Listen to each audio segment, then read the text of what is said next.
right now on Fox 5 News at 5. Well, what's the expiration date for worrying about spoilers? How to tell when it's safe to talk about a pop cultural Yeah, you don't want to get shouted down on Twitter or whatever else. Avengers Endgame has been in theaters for over a week now, almost as long as since the latest Game of Thrones episode. So, when are you allowed to talk about things without having to shout spoiler alerts? Matt King shows us when you can stop being polite.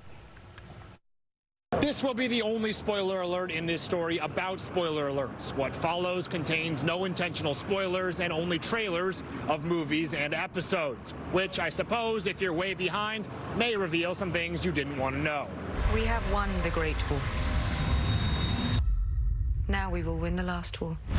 HBO's release of Game of Thrones Season 8, Episode 3, one of television's most spectacular episodes of anything ever, gave every American equal opportunity to watch the Battle of Winterfell at the same time. The dead are already here. I saw all these people die. Avengers Endgame, meanwhile, staggered and continues to stagger its audiences between pre-scheduled, sold-out showtimes to find out the future of both the universe and those still living members of the greatest team of superheroes ever assembled.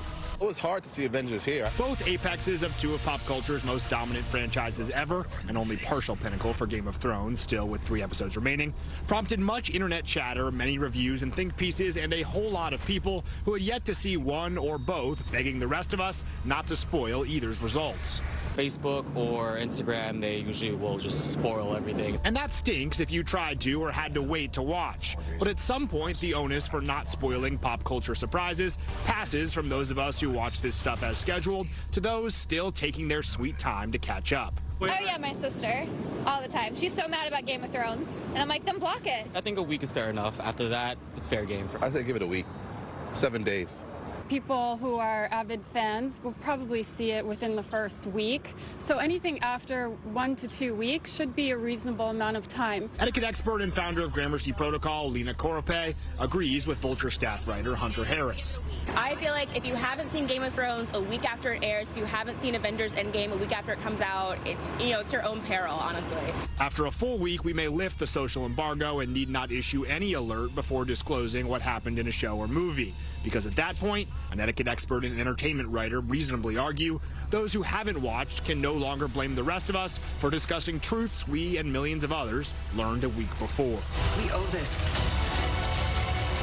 to everyone who's not in this room to try. It's their fault. It's on really you. In Soho, I'm Matt King, Fox 5 News. Thing is, I feel like I don't like much stuff that can be spoiled by others online. Really? Either it's like real time or, happening real time on Twitter, or right. I don't really care. Yeah, you're not a populist in that way. Yeah. I was worried about Game of Thrones, but I finally got there.